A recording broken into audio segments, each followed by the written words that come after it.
ఎన్నికలలో నెగ్గిన టీఆర్ఎస్ చంద్రశేఖరరావు గారు 4 సంవత్సరాలు పూర్తయిన ఆ ప్రాజెక్టు పనులు ముందుకు పోకపోవడం వల్ల ఆ ప్రాజెక్టు శిలాఫలకాన్ని సందర్శించి ప్రభుత్వం యొక్క నిర్లక్ష్యాన్ని ప్రజలకు వివరించి ప్రభుత్వం మీద ఒత్తిడి తీసుకురావాలని ప్రధాన ప్రతిపక్ష నాయకుడిగా అక్కడికి పర్యటనకు వెళ్ళింది. వారు అక్కడ పర్యటనకు వెళ్తే టీఆర్ఎస్ నాయకులు వారిని దూషించడమే కాకుండా వారితో వచ్చిన ఆ ప్రాంత ప్రజల్ని దాడులు చేసి గొంతు మీద కాలు పెట్టి తొక్కి ఇంకొకరిని కొట్టి నానా పరుష పదజాలంతో దూషించడం జరిగింది. వాస్తవంగా మేమందరం ఆశించినాం. అందులో బాధితులు ఒకరు గిరిజనుడు, రెండవ వాడు దళితుడు. గొంతు మీద కాలు పెట్టి తొక్కినందుకు హత్యా నేరం కింద, ఎస్సీ ఎస్టీలను తిట్టినందుకు అట్రాసిటీ నేరం కింద కేసులు కట్టి తక్షణమే వాళ్ళని అరెస్టు చేసి జైలుకు పంపిస్తారని ఆశించినాం. ఎందుకంటే పట్టపగలు ప్రజలందరి ముందు ఇంత దారుణంగా విచక్షణారహితంగా ప్రవర్తించిన వాళ్లను ఏ సభ్య సమాజము క్షమించదు. ఫిర్యాదు చేస్తే ఆ ఫిర్యాదును పరిగణలోకి తీసుకొని చర్యలు తీసుకోవాల్సిన పోలీసులు ఆ విషయాన్ని పక్కన పెట్టి పెద్దలు నాగం జనార్దన్ రెడ్డి గారి మీదనే ఎదురు కేసు పెట్టారు.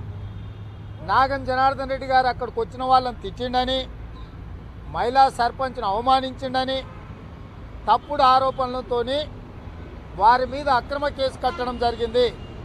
అందుకే ఈరోజు దాడులు చేసిన వాళ్ళ మీద కఠిన చర్యలు తీసుకోవడానికి పెద్దలు డాక్టర్ నాగం జనార్దన్ రెడ్డి గారు 40 సంవత్సరాల సుదీర్ఘమైన అనుభవం ఉంది. ప్రజా జీవితంలో కొన్ని కోట్ల మందికి లబ్ధి చేకూర్చే విధంగా ప్రజా ప్రయోజనపరంగా పరిపాలన అందించిన వాడు. ప్రజాస్వామ్యం పట్ల ఒక స్పష్టమైన అవగాహన ఉండి దళితులు, గిరిజనులు, బలహీన వర్గాల అప్లిఫ్ట్మెంట్ కోసం తన జీవితాంతము పనిచేసిన వాడి మీద అక్రమ కేసులు పెట్టారు. అంటే ఇది ప్రభుత్వం పోలీసుల యొక్క బరితెగింపు చర్య. ఇలాంటి బరితెగింపు చర్యలకు పాల్పడే స్థానిక పోలీసు అధికారుల మీద, అక్కడికి వచ్చిన నేరగాళ్ల మీద చర్యలు తీసుకోమని చెప్పి ఈరోజు డీజీపీ గారికి మేమందరం కలిసి వెళ్ళి ఫిర్యాదు చేసి ఆధారాలన్నిటిని చూపించడం జరిగింది. ఇక రెండవ ఫిర్యాదు మీకందరికీ తెలుసు. తెలంగాణ రాష్ట్రం వచ్చిన తర్వాత చంద్రశేఖరరావు గారు ప్రజాస్వామ్యాన్ని బజారులో ఆట వస్తువుగా, కొనుగోలు వస్తువుగా మార్చి సర్పంచ్, ఉప సర్పంచ్, వార్డు మెంబర్ నుంచి పార్లమెంటు మెంబర్ వరకు దొరికినోని దొరికినట్టు ఎంత అంటే అంత ఇచ్చి కొనుగోలు చేసి అసలు ప్రతిపక్షాలను, ప్రజాస్వామ్యాన్ని లేకుండా చేయాలని దుర్మార్గమైన చర్యలకు పాల్పడి కాంగ్రెస్ పార్టీకి సంబంధించి 12 మంది ఎమ్మెల్యేలను కొనుగోలు చేసిండు 2018 ఎన్నికల తర్వాత. దీనికి సంబంధించి మధ్యకాలంలో ఎమ్మెల్యేల కొనుగోలు విషయంలో మొయినాబాద్ పోలీస్ స్టేషన్లో ఎఫ్ఐఆర్ నెంబర్ 455/2022 నమోదు చేసిన ఫిర్యాదు మీద హైకోర్టులో వాదనలు విన్న తర్వాత ఇది సిబిఐ విచారణ చేయాలని చెప్పి హైకోర్టు ఆదేశాలు ఇవ్వడం జరిగింది పోలీస్ డిపార్ట్మెంట్కి. మేము మొయినాబాద్ పోలీస్ స్టేషన్లో అక్కడ కొనుగోళ్లకు లేకపోతే లావాదేవీలలో పాల్గొన్న 4 ఎమ్మెల్యేలే కాకుండా ఇంకా 9 మంది ఎమ్మెల్యేలు, అందులో ఒకరు మంత్రి, ఇంకొకరు విప్, ఇంకొకరు చైర్మన్ పదవులు అనుభవించుకుంటూ మిగతా వాళ్ళు కాంట్రాక్టులు, ఇతర ఆర్థిక ప్రయోజనాలను పొంది ప్రజాస్వామ్యాన్ని హత్య చేయడమే కాకుండా అమ్మకాల కొనుగోళ్లకు తెరలేపినరు. ఈరోజు ఆరోపణలు ఎదుర్కొంటున్న 4 మొదటిసారి నేరానికి పాల్పడలే. నేర ప్రవృత్తి కలిగిన, గతంలోనే కాంగ్రెస్ పార్టీలో గెలిచి టీఆర్ఎస్లోకి పోయి టీఆర్ఎస్లో నుంచి మళ్ళీ ఇంకెక్కడో అమ్ముడు పోదామనే ప్రయత్నం చేస్తూ పట్టుబడ్డారు. దీనికి సంబంధించి రాష్ట్ర ప్రభుత్వం, రాష్ట్ర పోలీసులు చేసిన విచారణను తప్పుబట్టి సంపూర్ణంగా సిబిఐ చేత విచారణ జరిపించండి అని చెప్పి హైకోర్టు ఆదేశాలు ఇచ్చింది. ఈ ఆదేశాలకు లోబడి ఆ నలుగురితో పాటు మిగతా 9 మందిని అంటే టోటల్గా కాంగ్రెస్ పార్టీకి సంబంధించిన 12 మంది శాసనసభ్యులను టీఆర్ఎస్లో చేర్చుకోవడం జరిగింది. వాళ్ళకి సంబంధించి మొయినాబాద్ పోలీస్ స్టేషన్లో ఫిర్యాదు చేయడానికి పోతే అక్కడ SHO లేడు, ఇన్వెస్టిగేటింగ్ ఆఫీసర్ లేడు, సంబంధిత అధికారులు ఎవరు లేరు. అందుకే ఈరోజు అక్కడ ఫిర్యాదు ఇచ్చి అదేవిధంగా సేమ్ కాపీని డీజీపీ గారికి కూడా ఈరోజు ఫిర్యాదు చేసినాము. సిబిఐ చీఫ్ సెక్రటరీ గారికి లేఖ రాసింది. హైకోర్టు ఇచ్చిన ఆదేశాల మేరకు మీరు చేసిన ఎఫ్ఐఆర్ సేకరించిన ఆధారాలను సిబిఐకి బదిలీ చేయండి, పూర్తి స్థాయిలో విచారణ చేస్తామని. అందుకే కాంగ్రెస్ పార్టీ మొయినాబాద్ పోలీసులకు రాష్ట్ర డీజీపీ గారికి ఫిర్యాదు చేసినాము.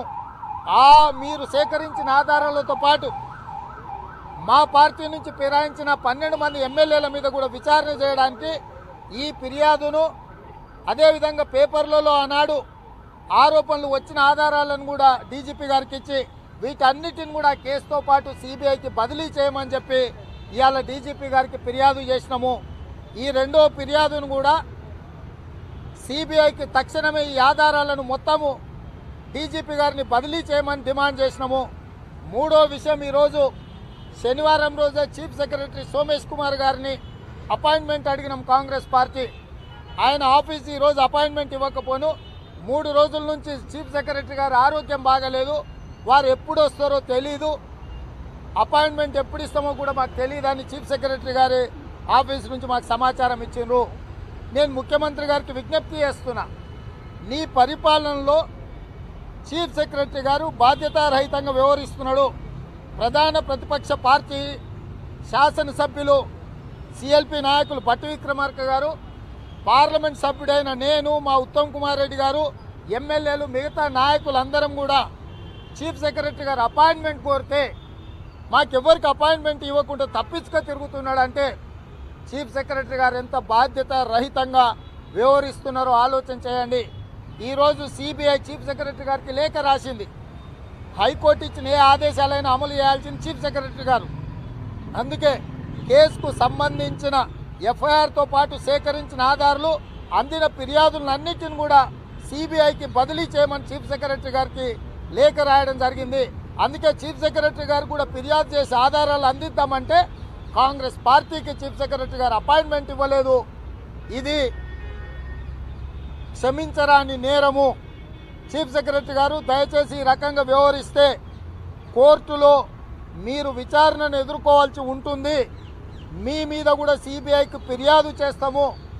చివరికి మేము కలవడానికి కూడా అపాయింట్మెంట్ ఇవ్వకుండా మీరు తప్పించుక తిరుగుతున్నారంటే ఉద్దేశపూర్వకంగా పార్టీ ఫిరాయింపుదారులను అమ్ముడు పోయిన వాళ్లకు మీరు ఒత్తాసు పలుకుతున్నట్టుగా కాంగ్రెస్ పార్టీ భావిస్తుంది.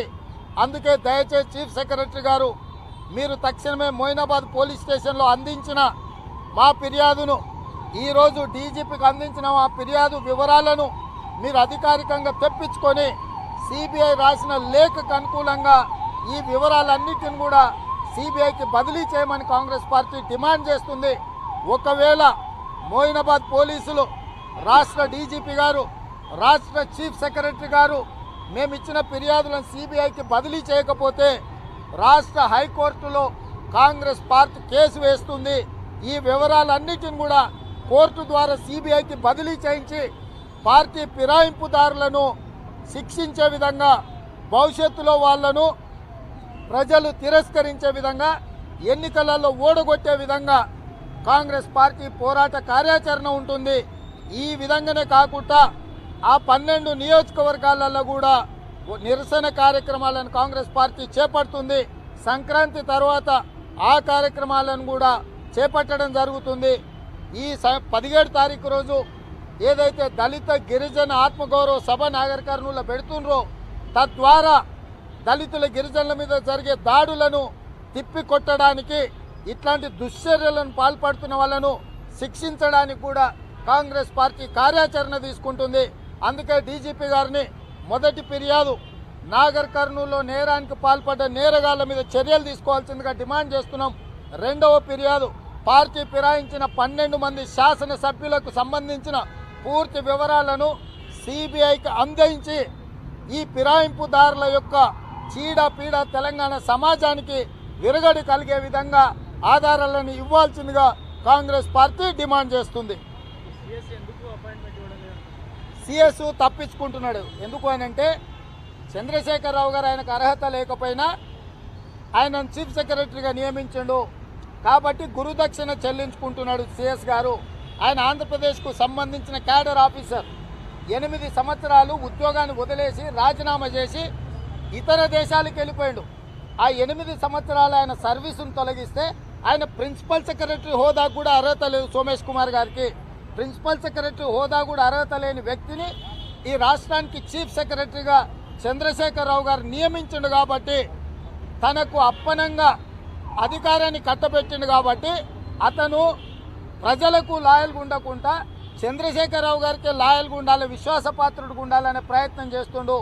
అందులో భాగంగానే చీఫ్ సెక్రటరీ గారు మమ్మల్ని కలవడానికి ఇష్టపడడం లేదని మేము అనుకుంటున్నాము. నువ్వు కలిసినా కలవకపోయినా ఇక్కడ కలవకపోతే మనం కోర్టులో కలుసుకుంటాం చీఫ్ సెక్రటరీ గారు, మీరు తప్పించుకున్నా అని అనుకోకండి. మీ కార్యాలయంలో కలవకపోతే మిమ్మల్ని కోర్టులో ఎట్లా కలవాలో మాకు తెలుసు, అక్కడనే కలుసుకుందామని చెప్పి చీఫ్ సెక్రటరీ గారికి విజ్ఞప్తి చేస్తున్నా. డెఫినెట్గా ప్రివిలేజ్ కమిటీ ఫిర్యాదే కాదు, కోర్టులో కూడా అతని మీద న్యాయపరంగా ఏం చర్యలు తీసుకోవాలన్నా దాన్ని కూడా పరిశీలిస్తాం. స్పీకర్ గారికి కూడా ఫిర్యాదు చేస్తా.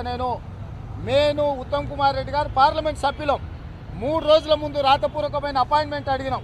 బట్టి విక్రమార్క గారు సిఎల్పి నాయకులు, మేము ప్రజాప్రతినిధులం, ప్రజల తరఫున ఫిర్యాదు చేయాలని 3 రోజుల ముందు అడిగితే అపాయింట్మెంట్ ఇవ్వకుండా చీఫ్ సెక్రటరీ గారు అవమానించడం ప్రజాప్రతినిధులని అంటే అతను కేవలం ప్రభుత్వానికి ప్రజలకు జవాబుదారీ అనుకోవడం లేదు, కేవలం చంద్రశేఖరరావు గారి పార్టీ ఫిరాయింపు రాజకీయాలకు ఒత్తాసు పలుకుతూ వారికే విశ్వాసపాత్రుడిగా ఉండాలని ఆలోచన చేస్తున్నట్టున్నారు.